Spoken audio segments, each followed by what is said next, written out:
All right, so I'm here in San Jose, and I've got the great Chris James and the great Patrick Rynn standing here with me. And the reason they're here in San Jose, well, one of many reasons, they're on tour, but one big reason why they're here is because they will be joining me this Sunday.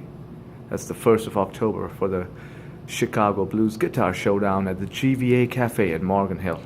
Now, guys, thank you for doing this show. Absolutely, for one man. thing. We're really looking forward to this. It's going to be a great time. One of the reasons you guys, were like first picks as far as I was concerned for this show was because now, Chris, I know you played guitar as a very young man in San Diego for many years, but then ultimately you decided to move to Chicago, and I know you spent many years working with, being mentored by some of the greatest names that we all love and respect. For instance, Robert Lockwood Jr. Would you talk a little bit about your meeting with him and what you gained from hanging out with such a great artist? Well, when I moved to Chicago, I've been playing for a while. I became a professional musician when I was 13, and so by the time I was old enough to really be on my own, I decided I was going to move to Chicago because I wanted to be around my idols and people who I admired, and what better place than to live and play in Chicago. So I had moved there, and I consequently had met Patrick, and so we were there for a couple of years, and we were hired by the great Sam Lay, who was Howlin' Wolf's drummer. He was brought to Chicago by Little Walter, and so we were on tour with Sam Lay, and we actually had gone down to Memphis for an award show.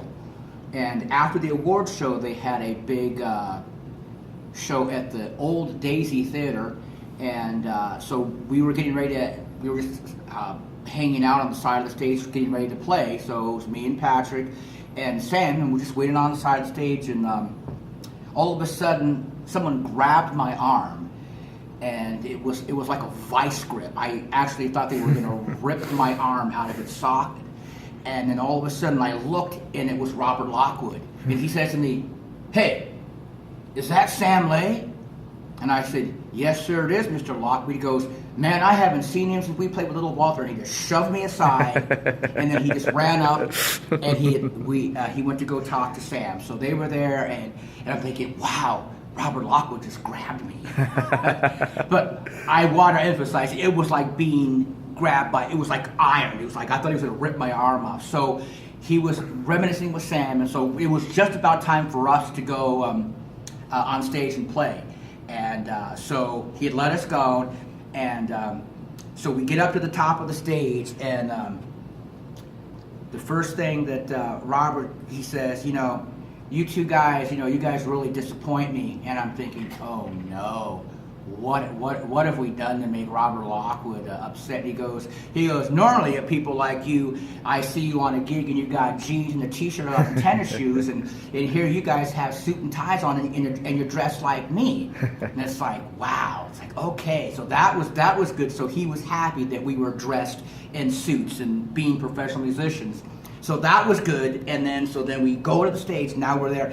I played slide with Sam Lay, so I had my Les Paul on, and I had my slide guitar in my hand. So I'm just waiting, and then Robert grabs me again, and he just clips me, he says, "Boy, are you gonna give me that guitar, or am I gonna have to fight you for it?" And I said, "You're gonna have to fight me for it." And man, he laughed, and he gave me a big hug, and ever since then, Rob and I were good friends. But normally, I would assume the average guy would say, "Yes, you can take my guitar, like Mr. Lockwood," but I wasn't giving my guitar, not even to Robert Lockwood. And so after that, we became fast friends. So Robert was a beautiful man. He was just a great man and a huge influence on me. And I mean, how great is that someone that you grow up idolizing, that not only do you get to meet them and play with them, but you could actually call them your friend. Your friend. What a beautiful thing, and what a beautiful way to meet this legend.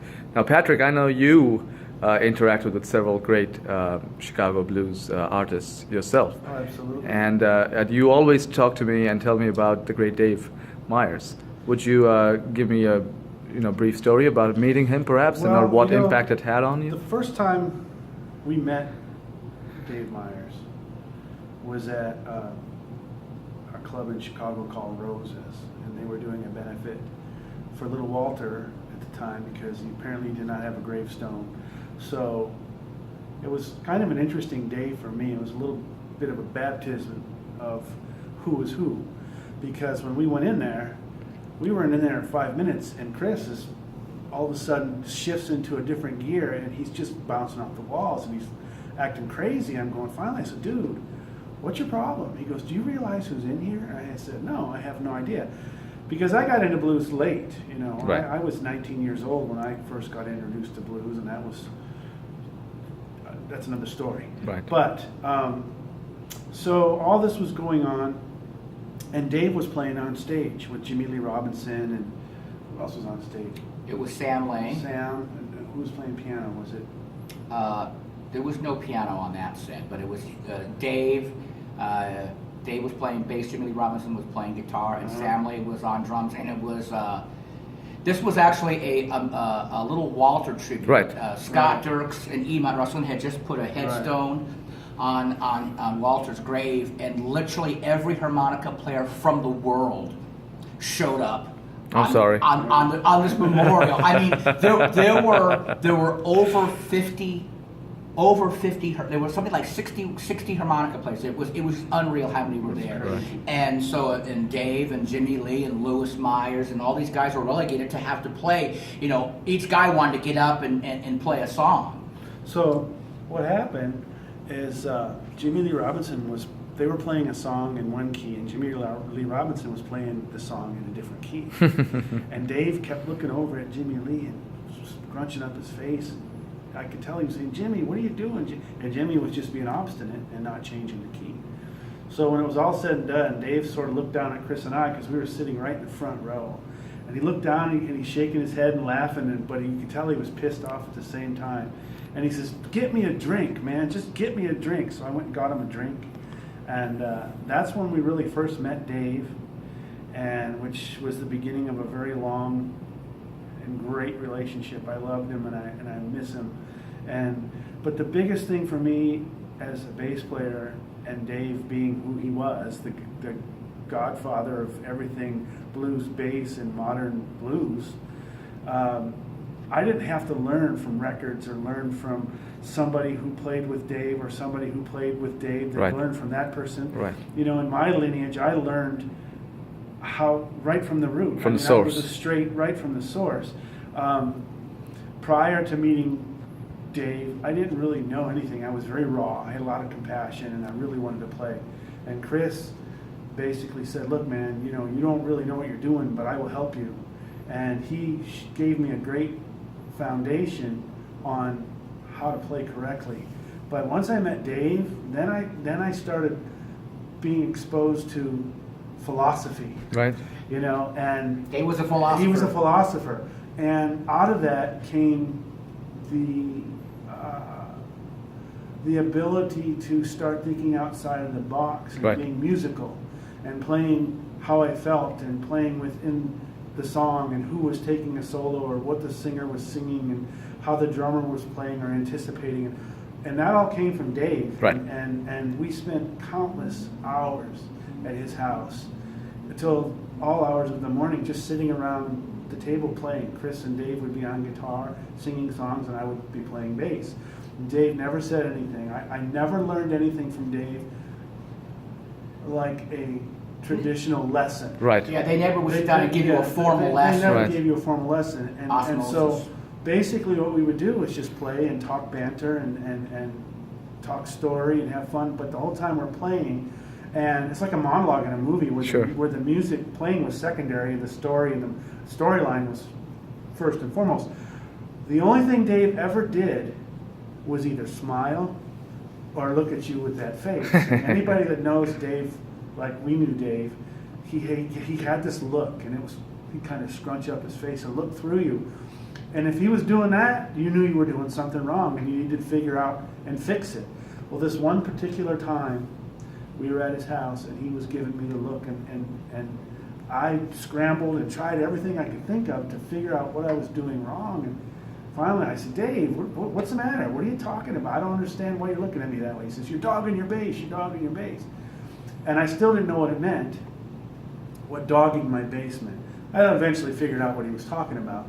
But that's He was playing too hard. Oh yeah, I was playing really hard, and that's the only verbal lesson he ever gave me in all Right. the years I knew him before he passed away. Because other than that, it was just the music spoke Right. for itself. And the cool thing about Dave, I guess if you want to look at as somebody that's being an idol and you idolize that person, whenever he was animated and showed enthusiasm towards our playing, or he reacted to something that you did and you caught him reacting, that just, it fueled your fire to inspire you to think more and more Right. and more.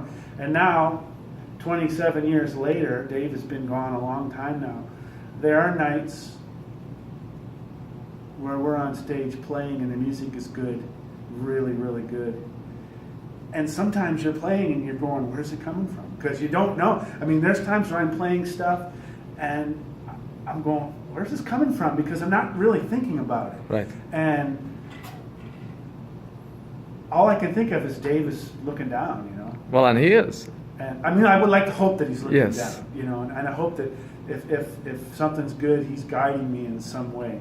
I'm very, very thankful and very fortunate to be around people that have led me in the right direction and allow me to grow as a musician and an artist, to be expressive, Right. you know, and you know, I give Chris the majority of that, but I mean, I was around guys like Dave Myers and Willie Kent and Fuzz, Calvin Fuzz Jones, and even like guys like Shorty who played bass for Eddie Shaw. These guys, they were real old school. Even Nick Holt, you Right. know, these guys were real old school style bass players, and that form of communication in real traditional style classic blues, you know, it's getting lost more and more, and so I'm just being around Dave. I can't express how much that means to me. Well, I hope there is going to be some younger members in the audience, some younger folk from the next generation at the show on Sunday, watching and learning from you guys, just Well, as I you hope did so. from your idols and mentors. And I know you guys will be doing a whole lot of your own original songs as well, in addition to doing some classic Chicago blues. I'm looking forward to this. I'm looking forward to joining you guys and stepping away and listening to your set. Thank you so much, Chris and Patrick. I will see you this Sunday. Thank you. We will Thanks. see you Sunday. All right, man. Sunday.